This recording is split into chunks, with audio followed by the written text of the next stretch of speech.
Assalamu alaikum warahmatullahi wabarakatuh, narode. Ništa, evo javljam se malo online. Imam nekoliko stvari da podijelim s vama. Prije svega zahvalio bi se vrijednim navijačima koji su bili jučer i koji su podržavali Zmajeve u našem džematu Kolding. Pripreme i sve ostalo prošlo je u najboljem redu. Zaradili smo nešto malo para, super je.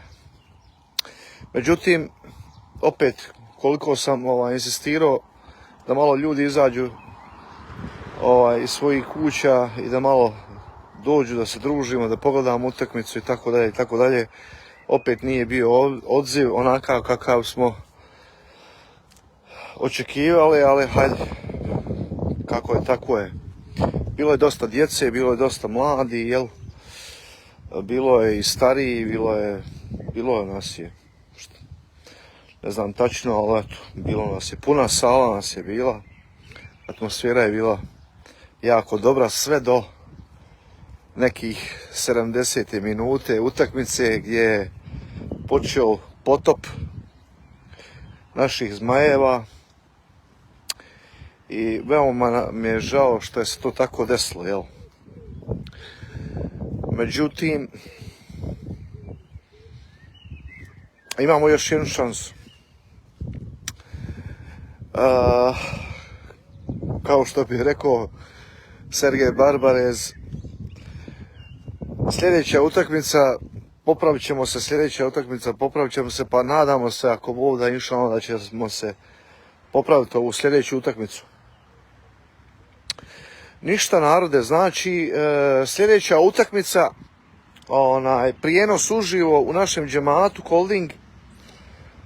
Bujrum, svi dođite, malo i podijelite ovaj video da i malo i ostali se informišu. Biće će vapi, ne znam koliko će biti. Možda je mala mogućnost da budu i kebabi.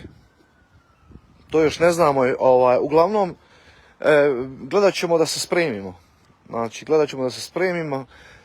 Kao što sam rekao, ovoga puta, znači bila je zarade i prošlog puta, a i ovoga puta je bilo zarade, tako da zadovoljni smo, alhamdulillah, sve je super.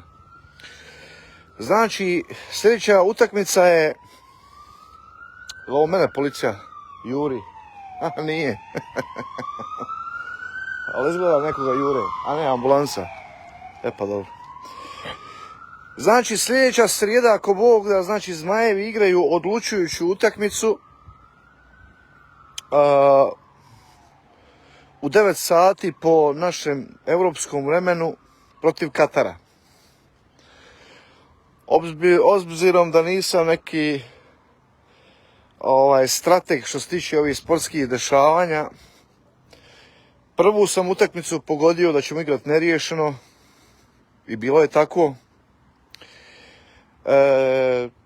Rekao sam za jučerašnju utakmicu da će biti teško, da će biti jako teško iz mnogo viših razloga, jer vidjeli smo brzinu Kanađana, vidjeli smo sada i brzinu Švicaraca. Znači, problem kod nas je, znači, ne fizička spremnost, nažalost, dosta mladih igrača kojima je ovo prvi put na svjetskom prvenstvu i ovo je ujedno to neko malo iskustvo da okuse tu slast svjetskog prvenstva i ovo u stvarnosti veličine ove svjetske smotre. Znači, ovo je turnir gdje se izbacuju protivnici, tako da mislim da u suštini reprezentacija mogla bi da cvjeta tek naredne 4 godine. Znači, za jedno 3-4 godine, znači imamo jedno europsko prvenstvo, pa onda ćemo na svjetskom drugom, ako Bog da, biti mnogo stabilniji i bolji. Što se tiče, veoma mi je bilo drago što je Alajbegović igrao od prve minute i veliki kiks za naše u poluvremenu, nakon prvog poluvremena, znači nakon one pauze, piš puš pauze, jel, da tako kažemo, gdje su Švicarci uveli 3 nova svježa igrača i gdje su promijenili tok utakmice.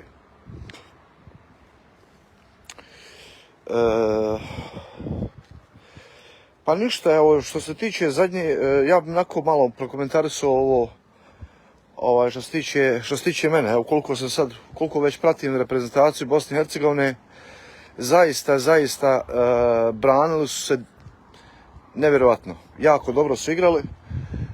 Što se tiče odbrane, znači, Tarik je brdo, ajde tako kažemo, znači, Tarik Muharemović je brutalan. Sa ovim ostalima, veliki je problem, fizički problem. Ljudi ne mogu da trče, nemaju fizičku kondiciju da zaustave jake ofanzivne igrače.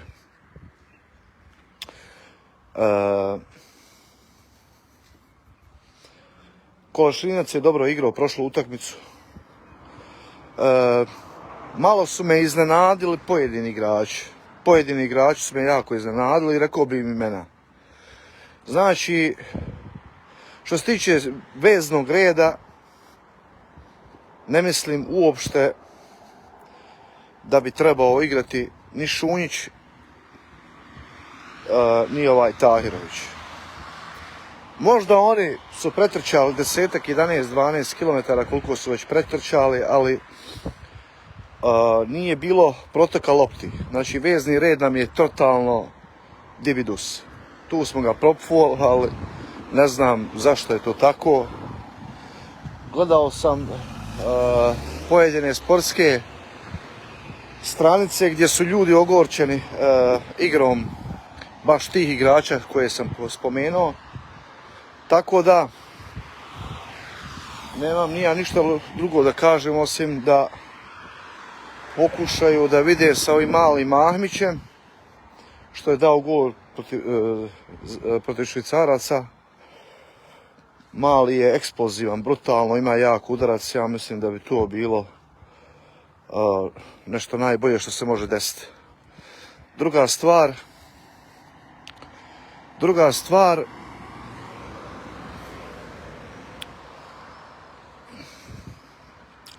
Haris Tabaković bi mogao da uđe protiv Katara, ali šta nama daje prolaz?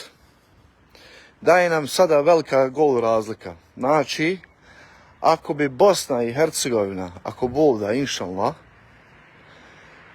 uspjela da pobjede Katar, on bi trebalo da najmanje dadnu 3 gola. Mislim, ovo je ono matematički što su već izračunali kako bi trebalo da bude. Da bi završili kao 3. najbolja ekipa. Znači, 3 gola protiv Katara. Švicarci su dali 4-5, čini mi se da je Kanada isto 5-6. Bosna bi mogla, ako bi igrali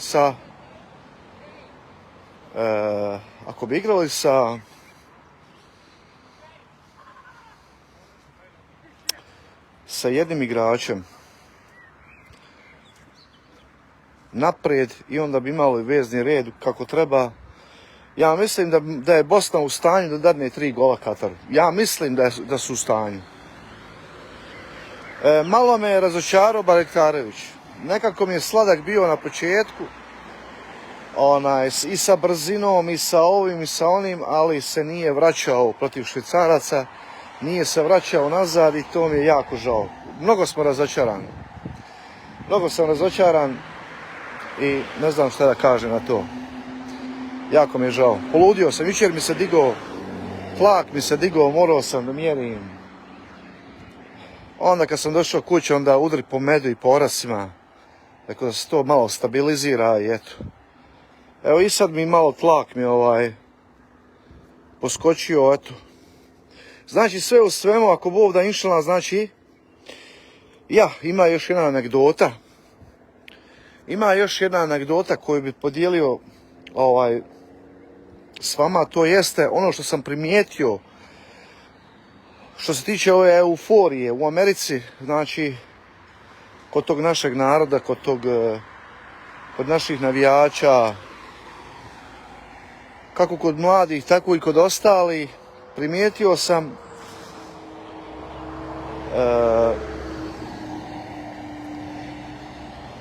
da nijedan intervju, ama baš nijedan, kojeg ja sam pregledao na internetu i na Facebooku i na YouTube i šta ja znam, na Instagramu i nikad niko, nijedan od igrača, u stvari od navijača nije rekao ako Bog da inšallah pobijedit ćemo. To je me malo zaprepastilo, to je me malo bacilo u stranu, jer ipak mi smo Bošnjaci, ipak mi smo muslimani, to nam je identitet, je znači to smo što smo, razumiješ, ali malo su me iznenadili.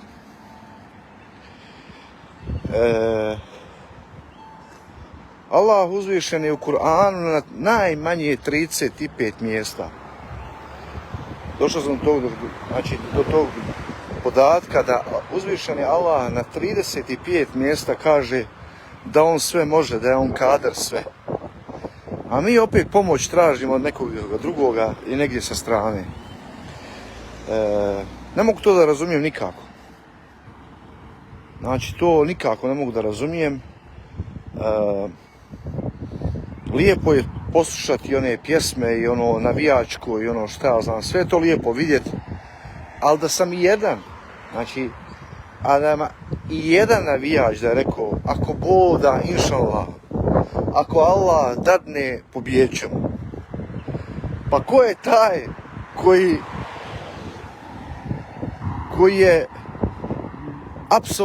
apsolutni sudac i vladar svega? Ko je taj pa naravno uzvišeni Allah, ko će drugi biti?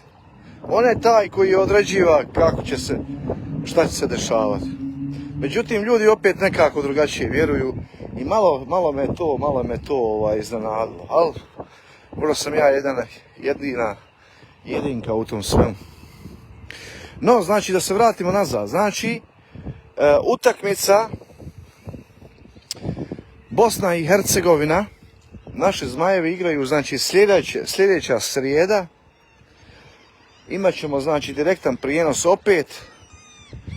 I to bi bilo to što se tiče ovoga svjetskog prvenstva. I vidjet ćemo, znači, za kasnije, ako uspijemo dati ta 3 gola. Ako uspijemo dati ta 3 gola, bit će dobro, bit će super. I onda se imamo čemu nadati. Eto, ako Bog da i u Bosnu kad odemo, moćemo da pratimo dole naše Zmajeve, jel? Pa ništa narode, eto, Bujrum, dođite da se družimo, bit će kahva, bit će sokovi, bit će ćevapa. Još sam nešto zaboravio. Ukoliko ima osoba koje žele da naruče ćevape prije utakmice, recimo, nek se javi meni ili Kerimu na Messenger i to je to. Znači, sav info imate, to je, sav je do vas. Vaše je da dođete, da se družimo, da se zezamo, i eto, to je to. Ništa narode, ja vas selamim ovog puta, znači, do drugog javljanja.